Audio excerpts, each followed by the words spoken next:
वन्दे स्वरूपानन्दं सोऽहं बोधप्रदायकं ज्ञानेश्वरावताराय आत्मतृप्ताय ते नमः. आदरणीय स्वामी भक्त व.दा. भट लिखित स्वामी म्हणे अमलानंदा या ग्रंथाचं वाचन आपण ऐकत आहोत. आज ऐकूया या ग्रंथातील पुष्प पहिले भाग 12. शनिवार दिनांक 23 जानेवारीस मामांनी संध्याकाळच्या गाडीनं रत्नागिरीस जाण्याचं ठरवलं. सोमवारी ऑफिसला हजर व्हावयाचं होतं. श्रींनी शनिवारी सकाळी मामांना प्रसाद, श्रीफळ वगैरे दिलं. अभंग ज्ञानेश्वरी प्रकाशन लवकरच होईल, आपण त्यावेळी यावं असं मामांना सुचवलं. मुंबईच्या साधकांसाठी प्रसाद दिला. दुपारी निघण्यापूर्वी मामा श्रींचं दर्शन घेण्यास गेले. भाव अनावर होत होते. कोणताही भाव जिरवण्यास शिकले पाहिजे असं श्री म्हणाल्यावर मामांनी विवेक करून भाव आवरले. श्रींना दंडवत घातला. आशीर्वाद असं 3दा स्वामी म्हणाले आणि मामांनी पावसचा निरोप घेतला.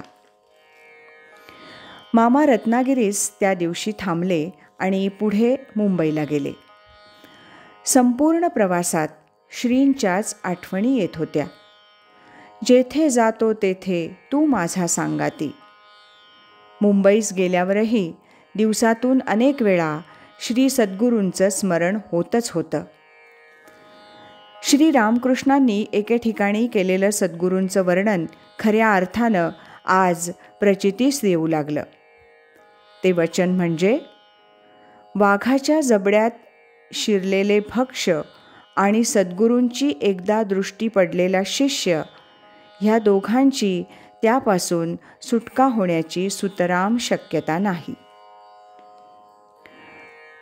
श्री स्वामी स्वरूपानंदांनी लिहिलेल्या श्री अभंग ज्ञानेश्वरीचा प्रकाशन समारंभ श्री एकनाथ षष्ठी 18 मार्च 1960 पावस इथं होणार होता आणि त्याचं निमंत्रण श्री भाऊंनी पाठवलं. निमंत्रण मिळाल्यापासून मामांना पावसचेच वेध लागले. शेवटी मामा त्यांच्या सौभाग्यवती चिरंजीव दत्तात्रय, श्री विष्णुपंत भट, श्री गोडसे, श्री अंबिये इत्यादी व्यक्तींचं पावसला जाण्याचं नक्की झालं. आज इथेच थांबूया.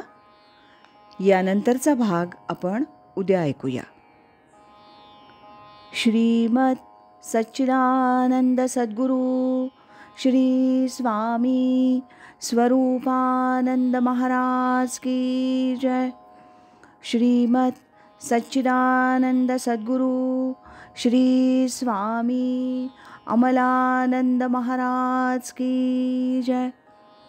हरि ओम तत्सत.